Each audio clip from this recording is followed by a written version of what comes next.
So, first, I just want to say thank you for being here and for showing up. Parenting is tough, and we're all tired, and these topics are not easy. And today is about opening up a conversation about how we can support each other in giving our kids a healthy childhood. Everyone wants what's best for their kids, and we can support each other in doing so.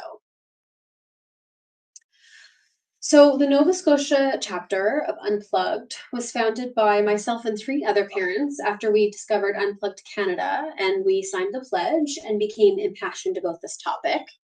We saw a need for a provincial chapter, so with the help of Jenny Perez, who is the founder of Unplugged Canada, we formed the Nova Scotia chapter.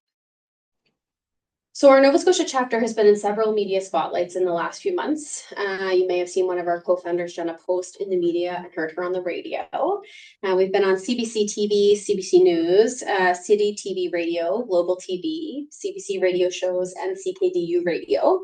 And if anybody's interested in catching any of those interviews, we do have them all on our social media, and we also have a YouTube channel, which is listed on our social media. So a little bit about me. I'm a mom of two children. I live in the Annapolis Valley. Studied developmental psychology at St. FX University, which is psychology of younger, like youth, adolescents, and children. I completed an undergraduate thesis there, and I love to mountain bike.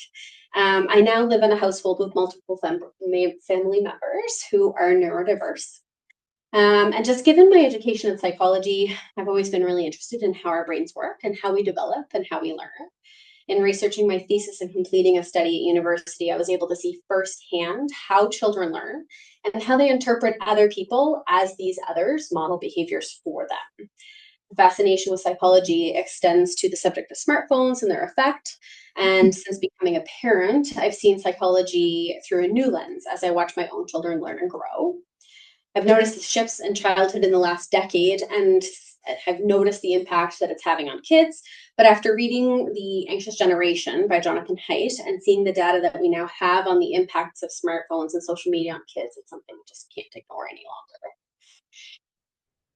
So why we are here tonight, just to talk about actions we can take to protect kids and give them a healthier childhood, to learn about the impact of smartphones on neurodiverse children's development, and also just to talk about resources to feel empowered and spur conversations in your community.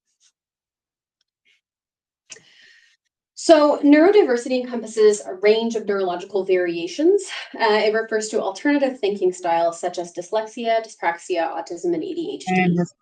Approximately 15 to 20% of the population is neurodiverse, although it is suspected that there are many more people out there who are undiagnosed.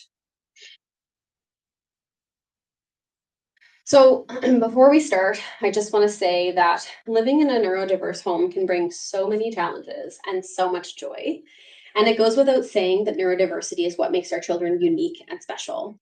Some of the positives of neurodiversity, like having really strong emotions, so think like profound happiness or joy, or excellent memory, which is an awesome skill for test taking or winning debates, these can all be seen as superpowers. And so parenting these kiddos takes understanding and resilience and perseverance. And being here tonight is a prime example of those attributes. I also just want to preface our presentation this evening by saying that giving this presentation is sort of a culmination for me of my background, my education, and my lived experience as well. I've received, since getting the diagnosis in our family of ADHD, I've spent the last 3 years really kind of immersing myself in the topic. And so by no means am I an expert, but this is just a culmination of all of that research. So tonight, the bulk of our neurodiverse portion of the presentation is going to focus on ADHD, as that is one of the neurodiverse conditions that has become more prevalent. And it's very impacted by smartphone use. It has such greater impacts on ADHD kiddos than their neurotypical peers. We also chose this topic based on feedback we received, and also because this topic is something that I have immersed myself in for the past 3 years. So we need to remember before we delve into this that correlation does not equal causation. So although two things can be related, it doesn't mean that one caused the other. So although it may seem that people with ADHD engage more in screens or smartphones, and so their usage must cause the ADHD, it's more likely that people with ADHD have an increased consumption in screens because it requires less effort and a shorter attention span than other leisure pursuits. So I just want to be clear that the opinion here today is not necessarily that smartphones or screens cause ADHD, although some people have come to believe that the marked increase in screen time in today's youth must have resulted in an increase in inattention and ADHD. There's just no compelling scientific evidence for that claim, and there are no studies that have shown that screen time predicts a greater risk for the clinical disorder of ADHD. So some people who are familiar with ADHD may have heard this quote before. This is the perfect way to think about ADHD. It's like having a Ferrari with bicycle brakes. So that's kind of the way an ADHD brain works. So the ADHD brain and its owner are at odds with one another. It's difficult to compel a disengaged brain to engage just by force of will. In fact, much of the treatment of ADHD involves learning to psych out the brain so that it will attend to necessary low stimulation tasks. So appreciating this tug of war within that pits the intellect against the neurobiology will increase our compassion and acceptance for someone's hidden struggle. ADHD behaviors are frequently mislabeled and misjudged by society, and there's some comfort in knowing that there are neurological explanations for seemingly incomprehensible behaviors. So in the brain, research shows that for children with ADHD, their prefrontal cortex matures more slowly than typically developing children. It is also physically smaller. And studies using fMRI technology have shown irregular activity in several regions of the brain involved in motor, cognitive, and emotional regulation in those with ADHD. In addition to a smaller prefrontal cortex, the cerebellum, hippocampus, and amygdala are also thought to be smaller in volume in kids with ADHD. So a smaller cerebellum could contribute to difficulty with what's called motor response inhibition, which refers effectively to the ability to suppress actions that interfere with a current task, so like staying seated during a class lesson. And a smaller hippocampus and amygdala size can cause impairment with regulation of memory, emotion, and behavior, which is a common symptom of kids with ADHD. So, in addition to differences in structure in the brain, chemical imbalances in the brain can also play a role in causing ADHD symptoms.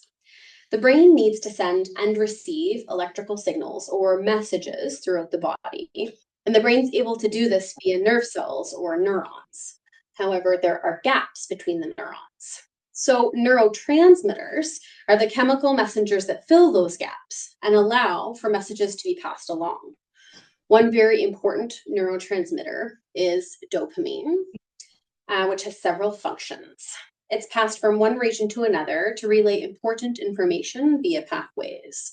And two of those pathways are thought to contribute to the impairment of cognitive functioning that we often see in kids. So we're going to discuss those two pathways now in greater detail. So the first of these two pathways is called the dopamine reward pathway. And when we experience something that's pleasurable, such as eating a tasty food, an increased amount of dopamine is released along the pathway and can activate feelings of pleasure and euphoria. These feelings of pleasure, are reinforced by the connection between the part of the brain that processes pleasure and the hippocampus, which plays an important role in memory.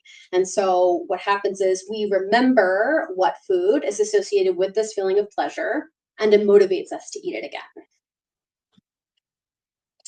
The second pathway, known as the mesocortical pathway, connects the dopamine-rich area of the brain to the prefrontal cortex. Via the transmission of dopamine, this pathway helps the prefrontal cortex facilitate executive functions such as cognition, working memory, and decision-making. So in children with ADHD, these two dopamine pathways are thought to be disrupted, which can lead to an impairment of cognitive and motivational functioning. These disruptions could be due to an unusual number of dopamine transporters in the brains of people with ADHD. A dopamine transporter is responsible for removing dopamine from the gap between the neurons and terminating the dopamine transmission. And an increased number of these transporters can lead to unusually low amounts of dopamine in the brain. And so, evidence to support this is that stimulant medications like Adderall are often successful in reducing ADHD symptoms, since these medications suppress the reuptake or the removal of the dopamine. So, why does this matter? While we may not know the exact causes of ADHD symptoms, the advances in research have given us a much better understanding of the disorder. And identifying the structural and chemical differences in the brains of children with ADHD will validate their struggles. And so, the best way to really think about this is that effectively ADHD is a dopamine deficit disorder. So the main issues we see in ADHD include problems with sustained attention, inhibiting excessive task or relative activity, resisting distractions along the way, a persistence toward goals, and inhibiting actions, words, thoughts, and emotions that are either socially inappropriate for the situation or could be inconsistent with one's longer term goals and general welfare. So, how does this manifest? What does this look like? People with ADHD may exhibit hyperactive impulsive symptoms. So, they may be full of energy all the time or sometimes seem like they're running on a motor. They have trouble staying seated in public as required, so, like in a classroom or in a public restaurant. They might say something that they're not supposed to say online, or they might say something that might be seen as inappropriate. They might also quit right before they actually achieve something in a game, or they might end up being overly angry or reactive in certain situations when they can't quickly find the reward that they're looking for. So we know that ADHD is a disorder also of executive functioning, and that ADHD involves poor self-regulation. And so self-regulation involves any action an individual directs at themselves so as to result in a change in their behavior from what they might otherwise have done in order to change the likelihood of the future consequence or attainment of a goal. So executive function deficits create problem with time, timing, and timeliness of behavior. And so essentially what they are time becomes what they are to time is what nearsightedness is to spatial vision. So they create a temporal myopia in which the person's behavior is governed even more than normal by events that are close to or within the temporal now and the immediate context, rather than by internal information that pertains to like longer future events. So, if a person with ADHD has little regard for future events, then much of their behavior will be aimed at maximizing the immediate rewards and escaping from the immediate hardships or aversive circumstances. And so they will do this without concern for the delayed consequences of those actions. And so, a really easy way to think about this is that they say, a lot of the experts say that people with ADHD kind of live in two time zones. It's like a binary thing to them. So there's the now, which is the immediate context, and the not now, which is everything else. So if it's not right in front of them, in their face, in the now, it's way out there in the ether.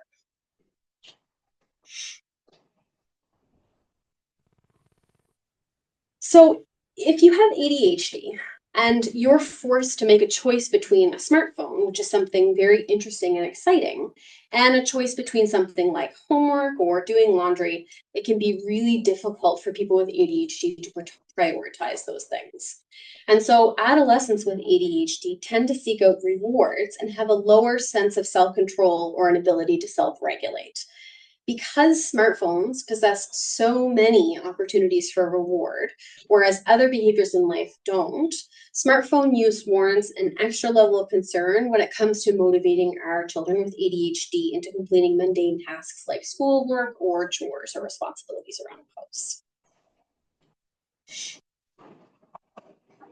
So, Dr. Russell Barkley is widely known for being an expert in ADHD, and he posits that children, and especially teens, are far more likely to develop an addiction to internet use via smartphone than neurotypical youth. Teens with ADHD are far more likely to develop. She skipped. So, the wins and likes of social media often deliver the potent hits of dopamine that ADHD brains crave. So, a biological need can be briefly satisfied by an impulsive Amazon purchase or a hilarious YouTube video. But the ADHD brain is never satisfied. So, 5 hours of scrolling today will not satiate and it will demand more tomorrow. So, how does the use of smartphones translate to our ADHD children? There are many ways in which smartphones affect the ADHD brain, including behavioral changes, increased aggression, mental health issues, a lack of motivation, the drive for more dopamine, a constant search for stimulation. I've written all over it. There's more. Was he happy? So increased risk taking, which is a really interesting one. And the science behind that is because if they have a lack of motivation and there's a drive for dopamine, there can be a search for stimulation, as mentioned on the previous slide. There's also another impact would be overstimulation and the resulting crash. There's also issues with sleep, emotional dysregulation, and an overall worsening of already occurring ADHD symptoms. And so what we're going to do now is just sort of explore each one of those and see what it looks like for smartphones and ADHD. So during the pandemic, a study was done which surveyed caregivers about behavioral changes in their ADHD children. And nearly 85% of caregivers that were surveyed reported behavioral changes in their children with ADHD during this time, which this was a time where screen time had increased for 90% of the families. And so parents reported heightened emotional dysregulation, a diminished motivation for school and non-screen activities, lethargy, and greater frustration and anger, particularly when they were forced to transition off a screen to a less desired activity. And so evidence suggests that engagement in aggressive or violent content increases the risk for aggressive behavior in real life. And given that children and teens with ADHD are far more likely to act aggressively in real life, especially when they are emotionally provoked or frustrated, it makes it so crucial for us as parents of these children to restrict the access to apps or content that involves this violence and aggression.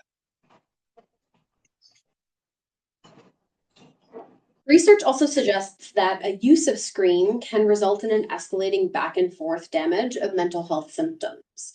So if a child is prone to anxiety, continued engagement in screen-related behaviors may worsen those symptoms in ways that they wouldn't otherwise worsen. And this is also true for ADHD children who have underlying self-worth issues, because often children who have ADHD are constantly bombarded with negative messaging from the world. So they're constantly hearing things like, you're so smart, but you're just not applying yourself, or when will you ever learn to listen? And so these self-worth issues that these children are having can be exacerbated by the unreasonably high standards set by social media online. So dopamine increasing behaviors are even more gratifying to ADHD brains. And as we covered earlier, key aspects of the reward system are underactive in ADHD brains, which makes it difficult to derive reward from ordinary activities. And these dopamine deficient brains experience a surge of motivation after a high stimulation behavior, like an engaging TikTok video, and that will trigger a release of dopamine for them. But in the aftermath of that surge in reward, they will then return to baseline levels with an immediate drop in motivation.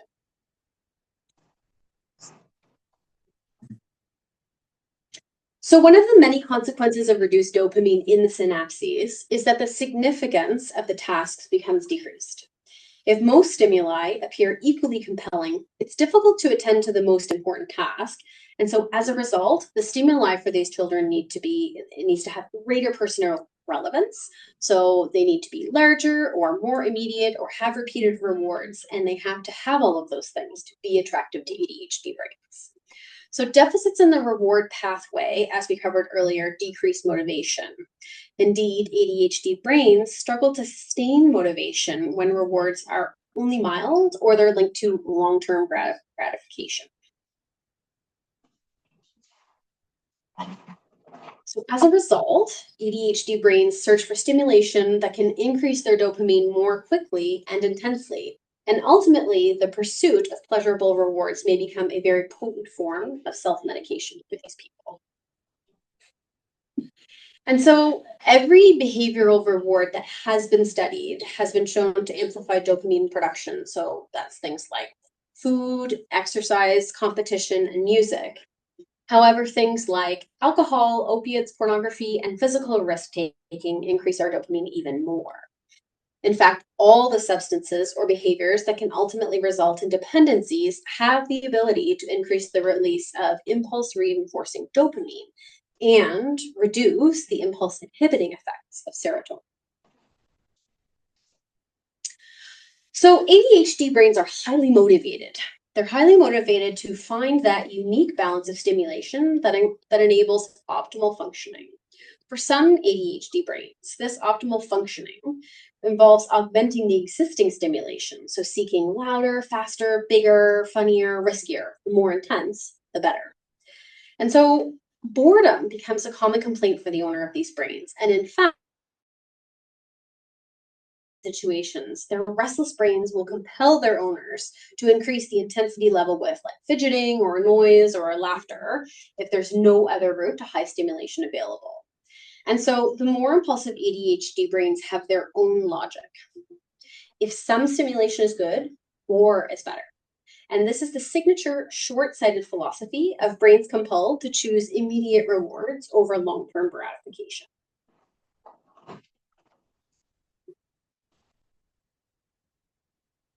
So, risk-taking. A study by Deckers et al. Found that adolescents with ADHD demonstrate increased risk-taking behavior and that this risk-taking behavior in adolescents is more likely to happen under peer influence. So, what's the connection between risk-taking and ADHD? There are underlying factors which partially explain the connection between risk-taking and ADHD. So these would include things like sensation-seeking tendencies, executive functioning and decision-making difficulties, a reluctance to invest any effort in challenging tasks, peer pressure, and limited parental monitoring. And so in adolescents with ADHD, this is a perfect storm of increased factors that make smartphone use more attractive, more desirable, and it limits their inhibitions during use. And so for children who are already more likely to take risks, giving them the internet in their hands is even more dangerous.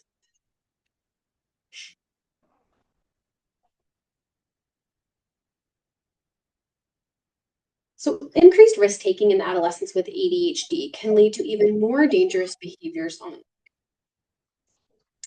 their drive for stimulation and an avoidance of boredom will also explain how youth tend to get sucked into online predation.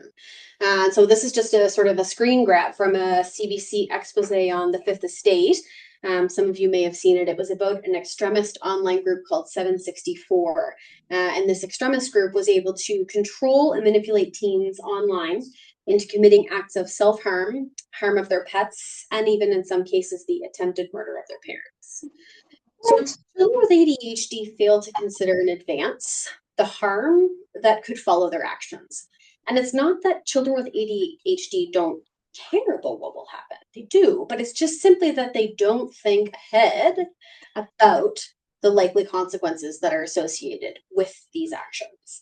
And so if you consider again those two time zones with ADHD, the now and the not now, if they're constantly forging ahead at full speed, no matter the danger, they then become surprised at the disasters that other people foresaw clearly. So in their hunger for greater stimulation, children with ADHD can suddenly find themselves in a state of over-arousal. Egged on by their need, most are unable to regulate their responses and don't anticipate the impending crash. The fun suddenly gets out of control, the laughter takes on a tinge of hysteria, and sights and sounds tend to bombard them until they become completely overwhelmed.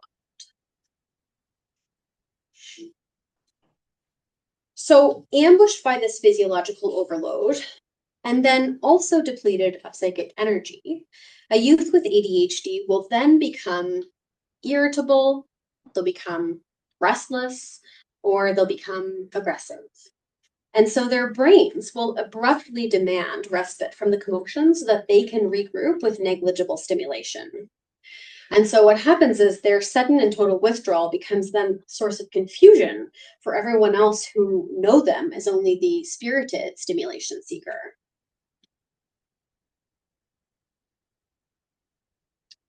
So the more time that our children spend on smartphones, the less time they will have for movement, physical activity, and exercise. And so exercise turns on the attention system, so the so-called executive functioning like sequencing, working memory, prioritizing, inhibiting, and sustaining attention. On a practical level, exercise causes kids to be less impulsive, which makes them more primed to learn. And so when children and adolescents with ADHD don't move their bodies, their self-control and inhibition will falter. And this will lead to even more screen time use, which then quickly begins to steal time from other things like school, homework, hobbies, and sleep. And the unhealthy behaviors can feed on one another and descend into a spiral. So the major effect of smartphones is that we sleep less because we don't obey the rules for good sleep hygiene. So like the habits and routines that are conducive to having a good sleep. And this is particularly true for adolescents for whom the prefrontal cortex is still developing and for whom executive functioning and planning is still under construction. They're still working on prioritizing tasks with long-term payoffs over and above the ones that they find rewarding at the moment. And so at that age, it can just be so difficult to make the right decision about when to put down the phone and stop talking to your friends and go to sleep.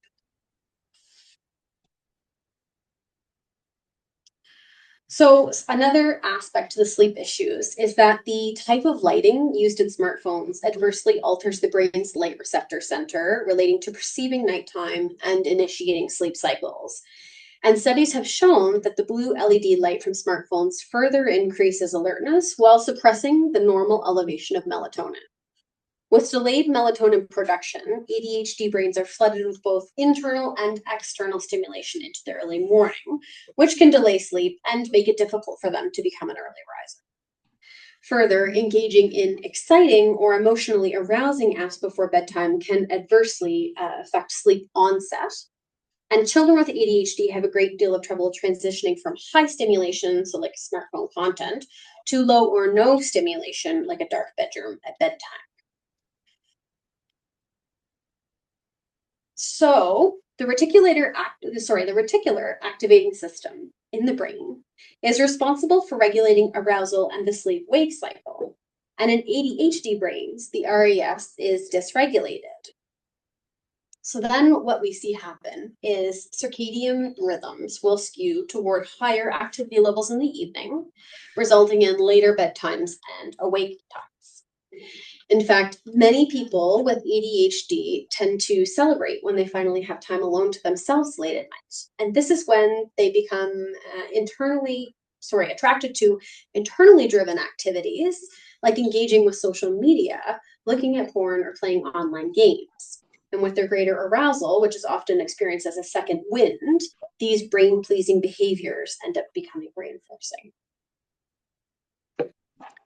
So screen time, such as smartphone use and video game play, are also tied to emotional regulation and compulsive behavior in children. A study in JAMA Pediatrics found that frequent use of digital devices to calm young children may lead to increased emotional dysregulation, particularly in boys and children with strong temperaments. And researchers said that using devices such as smartphone or tablets to soothe dysregulated young children may hinder the children's chances of learning the emotional regulation strategies over time and can also decrease their executive functioning. Emotional regulation allows children to stay calm, focused, and flexible as they learn new challenges. Young boys and children who were hyperactive, impulsive, and had more intense emotions were more susceptible to emotional dysregulation when parents used screen time as a means to calm them down, according to the study. And so signs of increased emotional dysregulation could include rapid shifts between sadness and excitement, or a sudden change in mood or feelings, and heightened impulsivity. And so there is also evidence for a correlation between screen time and the severity of ADHD symptoms. And so, as we covered earlier, we know that screens and smartphones don't cause ADHD, but they may play some role, depending on what limits are placed on them or how long a child is using them, in exacerbating the way that ADHD symptoms become expressed. And so, like, for example, a neurotypical person might have the executive functioning skills inside them to say, even though this task is really boring and I don't want to do it, I still really need to focus on this task to get it done. Someone with ADHD, for them, that's really hard. So we're now going to shift into another neurodiverse condition called autism. And autism is also known as autism spectrum disorder. And I just want to again preface this subject by saying there are so many wonderful aspects to neurodiversity, but here we're going to focus on the issues as they pertain to smartphone use. And it goes without saying that individuals with autism are unique and special, and they do have superpowers like hyperfocus and excellent memory. But there are deficits too, and that's where we need to pay special attention. So, autism refers to a broad range of conditions characterized by challenges with social skills and also lots of repetitive behaviors. And it also has issues with speech and nonverbal communication. And autism affects an estimated 1 in 36 children in the US today. And we know that there's not just one type of autism, but there are many different types of autism. And it looks different for everyone that has it. Some autistic people can speak, while others are nonverbal or minimally verbal and communicate in other ways. Some people have intellectual disabilities and some do not, and some require significant support in their daily lives, while others need less support. And so, autism symptoms can include decreased sharing of interest with others, a difficulty appreciating their own and others' emotions, an aversion to maintaining eye contact, a lack of proficiency with use of nonverbal gestures, stilted or scripted speech, difficulty making friends or keeping them, inflexibility of behavior with extreme difficulty coping with change, and difficulty tolerating change in routine and new experiences. So, autism spectrum disorder begins in early childhood and can eventually will cause problems in functioning in society. It can lead to problems with social interactions and communication, and behavior can lead to problems in school with successful learning. It can cause employment problems and also the inability to be able to eventually live independently. It can also cause social isolation. It can cause stress within the family unit and sometimes can lead to the person being bullied. And so, some common effective interventions for autism, given that these things, they often include like social skills training and speech language therapy and occupational therapy and treating other co-occurring conditions. Given that all of these interventions are often done in person or one-on-one, where attention and focus would really be required and where the child could not use their phone during this time, we know that even these will be a struggle for a child who has autism and is focused on their smartphone to be pulled from the world of their phone into any of these interventions to help them. So, children with autism spectrum disorder often face difficulty in understanding and navigating the world around them. And they are also prone to repeating specific patterns of behavior, which makes it really difficult for them to interact with others. And this is why digital devices like smartphones provide an escape to these children, because predictable outcomes allow them to perform according to their own pace. According to the research published by the Journal of Autism and Developmental Disorders, autistic children tend to spend more time on screens than children who do not have autism. And so, smartphone use should be regulated by parents here because too much of it can have negative consequences. And when it comes to autism and smartphone use, excessive exposure could result in sensory overload, disrupted sleep patterns, heightened stress hormones. It could also hinder social interaction and language development. It could worsen sensory issues and obsessive compulsive disorders and social anxiety. And it could also contribute to a lower attention span and mental health issues. And so it's recommended that screen time and smartphone use for children with ASD may need to be even more stringent compared to typically developing children. Research suggests that children with autism who have longer screen time show a positive correlation between screen time and their ASD symptoms as measured by the Child Autism Rating Scale score. And so, additionally, longer screen time in children with autism spectrum disorder is associated with a negative correlation in other developmental domains of the Gessel developmental studies, including language development. And so, given what we know about smartphones as screen time, this is really important to note. Parental role modeling is also very key in managing screen time for these children, as they often mimic their parents' behavior. And so, by setting an example of limited screen time around your children and engaging in activities that promote healthy development, parents can positively influence their children's screen time habits.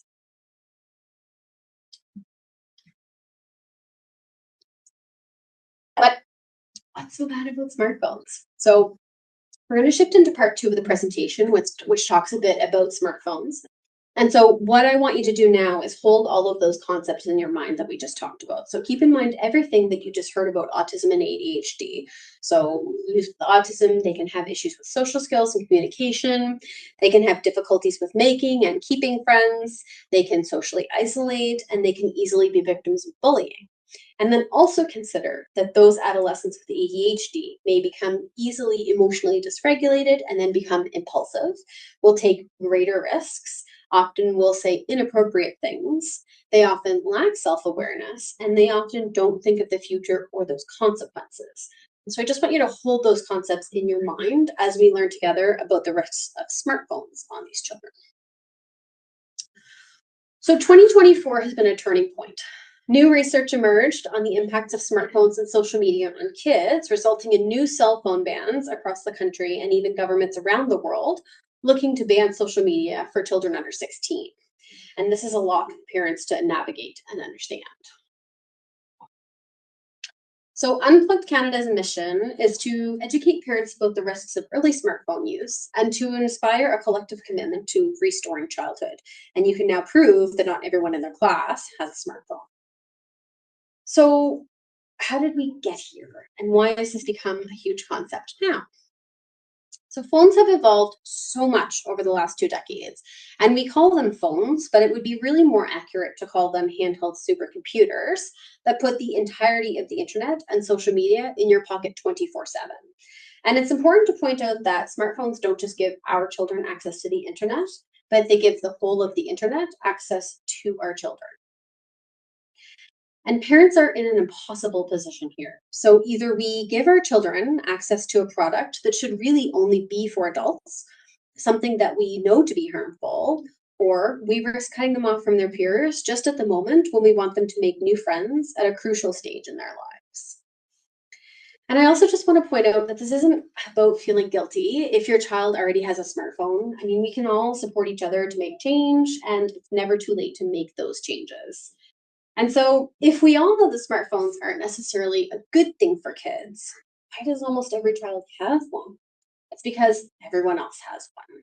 And so, resisting the peer pressure to get a smartphone is almost impossible if every other child in your child's kid class has one. And so, no parent really wants their child to be left out and isolated from their peer group. And the powerful network effect of these devices means that many parents and young people feel like they have absolutely zero choice. And so there's 5 foundational harms of smartphones. So they disrupt focus and attention spans, making it harder to engage deeply with tasks or real world interactions. And attention spans have reduced by 69% in the last 2 decades. And so, again, if you think about this in the context of ADHD, where the attention and focus is already fragmented, this is even more impactful. And devices also encourage late night use and they emit blue light, which suppresses melatonin production and can delay sleep onset. Social media also fosters unhealthy comparisons, and it also amplifies feelings of inadequacy, which can lead to increased loneliness. They're also designed to capture our attention and keep it, exploiting the brain's reward system and creating dependency and irritability when separated from devices. And they've also replaced opportunities for free play and independent activities, crucial for healthy emotional control and social development. And so, since 2010, when children first started getting smartphones, the rates of anxiety, depression, and self harm have all spiked dramatically across the globe. Some academics have been debating whether smartphones and social media have caused the mental health crisis or are just correlated with it. But even so, the correlation itself is too stark, and no alternative explanations seem to really stack up. More and more research points to this conclusion that too much time spent on devices can be really harmful to children's mental health in the short term and the long term. And so, again, if we consider this in the context of a child who has ADHD, if they already have mental health issues because their impulsivity gets them into hot water and their self worth is sort of plummeting, or if you consider the autistic child who has poor social skills in the real world, what will smartphones do for them? It will only erode their self worth with ridiculously high standards, or it will exacerbate their poor social skills by serving up online content when they really could be out in the real world engaging with others. Smartphones are a gateway to extreme content and viewpoints, from hardcore pornography to sexualized and violent imagery, and videos promoting self harm, suicide, and anorexia. And so, even if children don't search this content out, it ends up being served up to them anyways by the algorithm on social media or sent to them via their friends on WhatsApp. And once they've seen these things, they cannot unsee them. And being immersed in this sort of toxic content has the effect of normalizing it over time for your child. New research by UCL, published in February 2024, found that social media algorithms amplify normalizing harmful ideologies for young people. We will look back in 20 years and be horrified by what our children were exposed to online. And again, we need to pay special attention to this point in particular when we consider that ADHD child who craves more stimulation. This kind of content is going to fuel that desire more and more. The business model of these social media companies is simple. The more time we spend on their apps, the more data they can harvest about us, the more targeted adverts they can sell, and the more money they make. And so, this is why they spend billions on maximizing engagement using teams of computer engineers and behavioral scientists to ensure that their platforms are as addictive as possible. Things like the infinite scroll or snap streaks or likes and comments, they all trigger our brain's dopamine circuits in a way similar to that of slot machine gambling. And so children's brains, which are not fully developed yet, are particularly vulnerable to this. And it's no wonder that there are reports that many children are routinely spending 8 hours a day on social media. One Harvard study found that social media platforms made nearly $11 billion in advertising revenue off children and teens in 2022. So, sites like Snapchat and TikTok and Roblox are used by sexual predators to target children.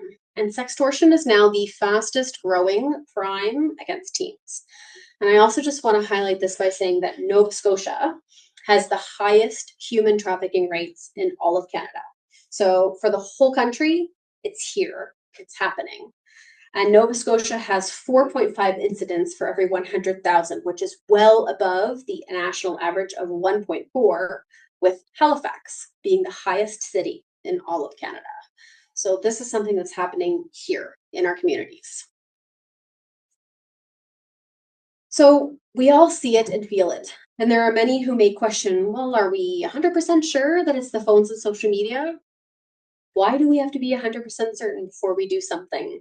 If this was a product on the shelf, it would have been recalled much long ago. And so, why are we reacting so differently with this? So, the pressure is on to give children smartphones and social media because everyone has one. And so, yeah, parents are in an impossible position. Either we allow our children access to something we know is harmful, or we risk alienating them among their peers. And we have the power to change these norms and give our children a better childhood and to shift the norms to delaying smartphones and giving back more independence in the real world. And so those four new norms that are mentioned in Jonathan Haidt's books are his book is Delay Smartphones Until High School, Delay Social Media Until 16, Have Phone-Free Schools from Bell to Bell, and More Independence, Free Play, and Responsibility in the Free World. And so this movement encourages kids to explore the world around them, bring all of those experiences back, build friendships, and develop essential skills without the distraction of screens. And so we want to prioritize the experiences that help our children grow. And just to be clear, we are aware that technology has huge benefits for all of us and really can create some amazing opportunities. But children should be able to benefit from them when the time is right and where the products are safe. We also know that childhood is precious and fleeting, and we believe that all children should be allowed to grow up free from the addictive by design algorithms and inappropriate content of these devices. And so, why would you sign a pledge? Well, there is strength in numbers. And so, the more parents that sign the Unplugged pledge, the more empowered other parents become to saying yes to delaying smartphones. There's a common commitment there. So, by collectively committing, we create a new norm where children are less dependent on smartphones.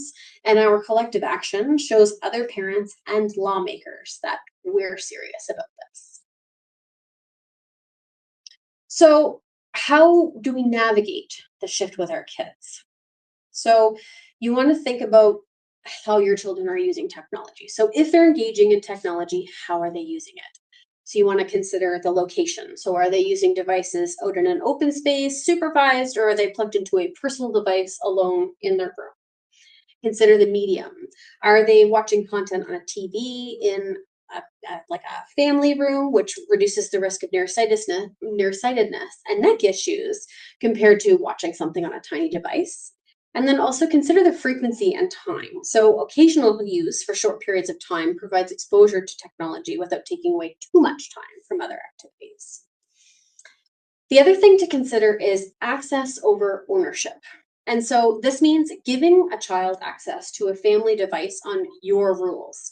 So whether that be a family computer or a shared phone or tablet for occasional use. You want to consider delaying getting children their own device and social media accounts. When a child creates an account on social media, the recommendation algorithms begin to take effect immediately, and these can get very dark very quickly on YouTube and TikTok and Instagram. It's very different when a child watches YouTube or sees a relative's photo on Facebook or Instagram on a family computer at limited times rather than on their own device. And so, another important thing to consider is digital literacy. So, introducing children to technology, smartphones, and apps at age and developmentally appropriate stages is important. Protect Young Eyes is an organization which aims to empower families with knowledge and tools to protect children from online risks while also promoting healthy technology use. And they offer resources tailored to help parents and educators navigate the complexities of social media and digital media. So, tech companies currently put all the responsibility on the parents' shoulders to keep their children safe online, saying that parents just need to use the parental controls. But unfortunately, these are not watertight. And even the most tech savvy of parents can be thwarted by their complicated setup. The majority of children have never had controls put on their phone by parents, and nearly half of those have bypassed them. Ultimately, we believe that tech companies should have a mandatory and universal safe setup of devices so that the responsibility does not fall just on the parents, and those children whose parents don't have the time or knowledge to do it aren't exposed to that harm. So there are alternatives out there. Many parents want to be able to contact their children for safety, but this doesn't need to be a smartphone. Why not use a stripped-down iPhone? Well, unfortunately, parental controls are incredibly easy to bypass. It takes a lot of intentional and consistent effort. It is difficult and constantly changing. So why take the risk when everything we need them to have can be done on a simple phone? So there's a few different options here. So you could consider a screen-free music player. You could consider a cost-effective home phone. Fongo is one option, or like our house, we just have an old school landline. And you could also consider a parent controlled watch like a Garmin Balance. We recommend that parents get their child a simple phone instead of a smartphone until the end of grade 9 at the earliest. And that means you can still keep in touch when they're out and about by using calls and texts without any of the harms associated with smartphones and social media. When they want to use the internet, they can do so on a shared family computer, which could even have WhatsApp on it if you felt comfortable with that. This way, they can get acquainted with the digital world and stay connected to their friends without the temptation of having it in their pocket 24 hours a day, 7 days a week. So, if your child already has a smartphone, it's not too late to change that. As humans, we change our mind all the time, and as parents, we are very much allowed to do so. It's perfectly okay to say to your children, I made a mistake. And now I have more information and I've been rethinking things and I have changed my mind. Dr. Becky is a really great, she's a psychologist and she's a really great educator for talking to your kids about kind of clawing back your decisions or reversing your decisions and talking to your children about how everybody changes their mind and parents are allowed to do that too. So, how to pull back on smartphones? You could switch to a safer device. You could set boundaries with your children for like to have limits and rules with them, or you could simply remove the phone altogether if you wanted. And so, this is going to be much easier to do if you have a few of your children's friends' parents on board. And so the Parent Pledge on Unplugged Canada's mission to empower parents to come together to keep our children safe. Our first step would be just have that conversation with the parents of your child's closest friends. Talk to them about the importance of delaying smartphones and make the decision together. It does take a village, even if your child is a bit older.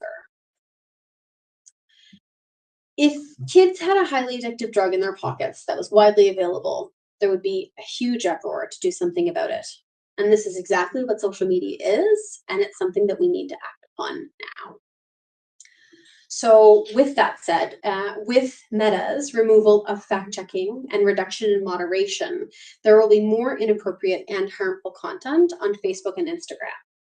Between just July and September 2024, TikTok removed 444,000 accounts linked to child grooming, child sex trafficking, and sharing child abuse material. And Snapchat gets 10,000 sextortion claims per month. So governments are starting to recognize the impact that social media is having on kids, which is awesome. But we need to keep creating positive change and continue moving forward with this. And unfortunately, kids are going to get exposed, but let's keep the exposure minimal, even if they don't have their own device. It's important to keep an open dialogue with your kids about these topics and make sure that they know they can come to you if they're exposed to something harmful.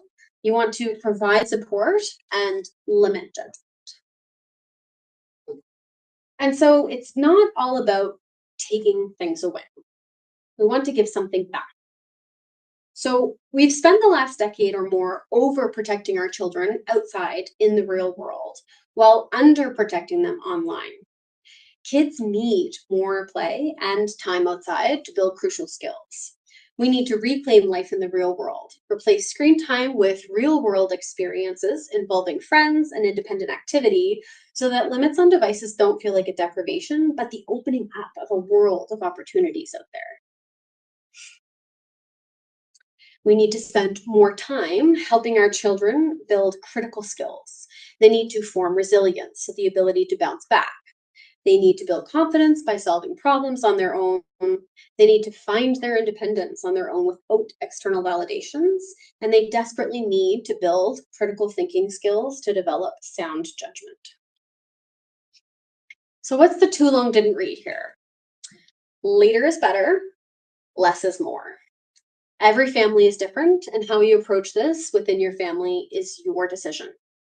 If you already have trouble controlling your child's TV, video games, or iPad time, a smartphone is going to be much harder to control. There are alternatives to consider, and the default doesn't have to be giving your child an iPhone. There is a growing community in support of changing these norms, and you don't have to do this alone. So again, I just want to say thank you to everyone for coming and for being online. I know this stuff is really tricky. The evidence is evolving really quickly, and every family is so different. And it's important to say that we know parenting is a really difficult job, and wherever you sit on this issue, we know we're just all trying to do the best for our children. Whatever approach you do decide to take with your family, we respect that decision. Every family and every child is different. But what we do think is important is that we're able to discuss this issue together without shame or judgment, because this is a new frontier in parenting and we are all in it together.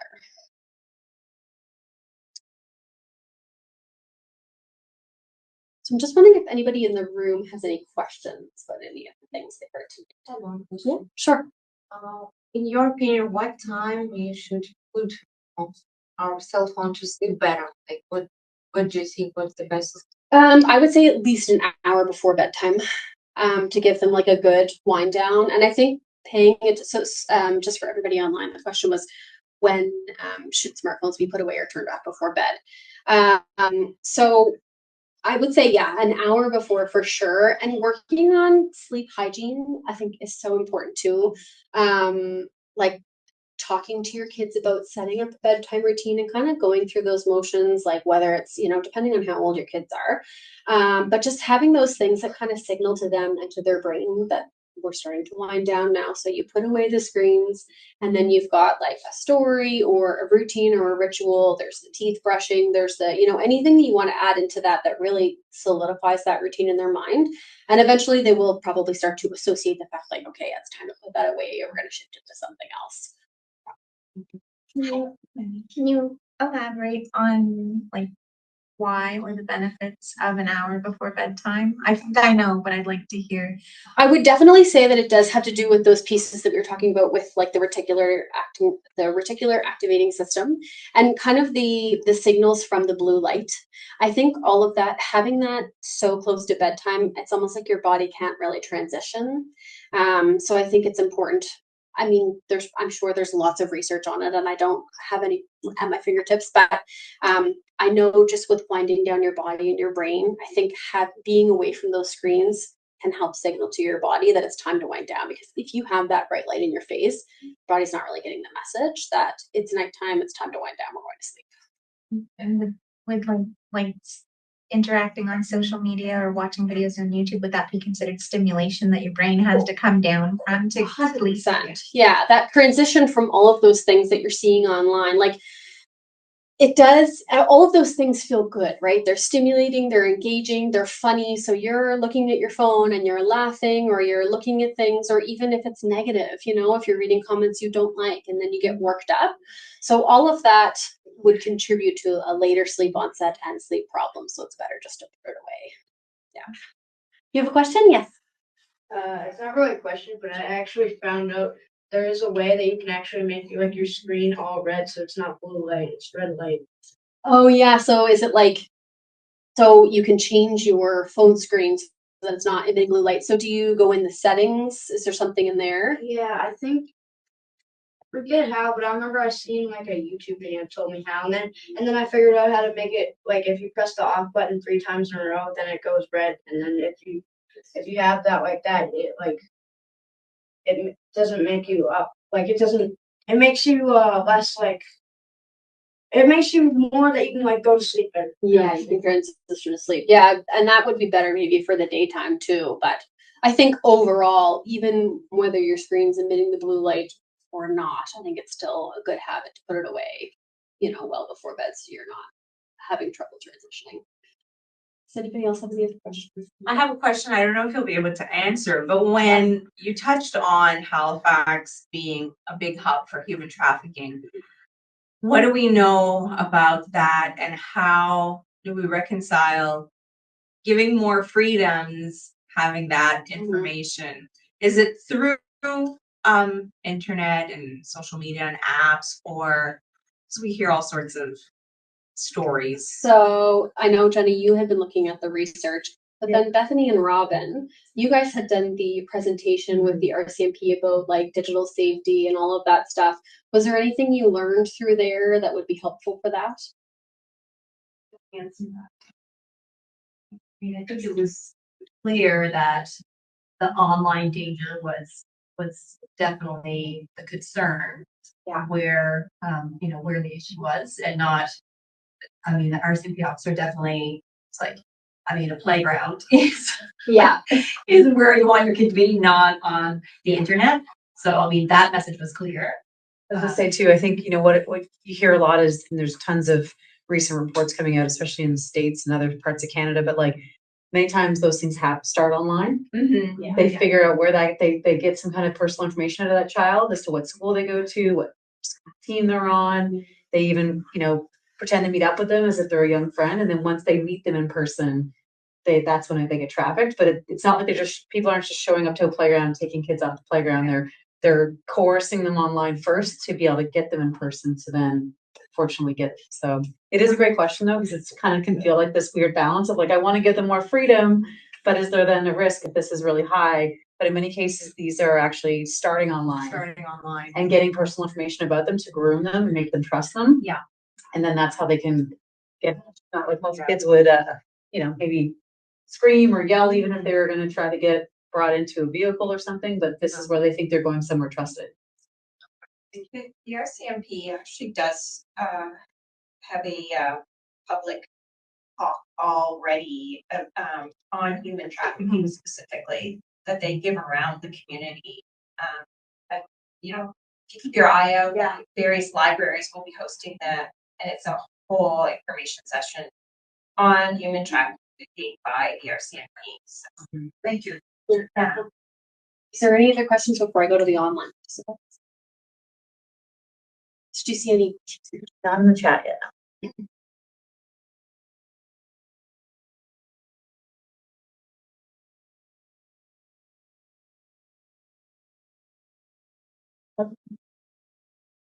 Does anybody online, just wondering if anybody here has any questions for us since seeing the presentation?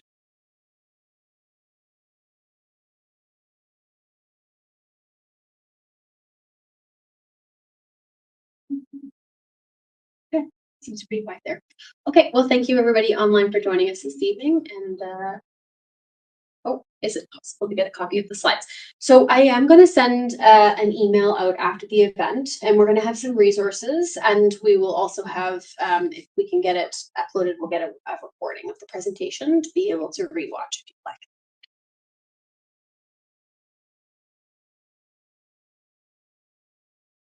Okay, well, thanks everybody for joining online, and we'll send you an email within the next couple of days with some additional information.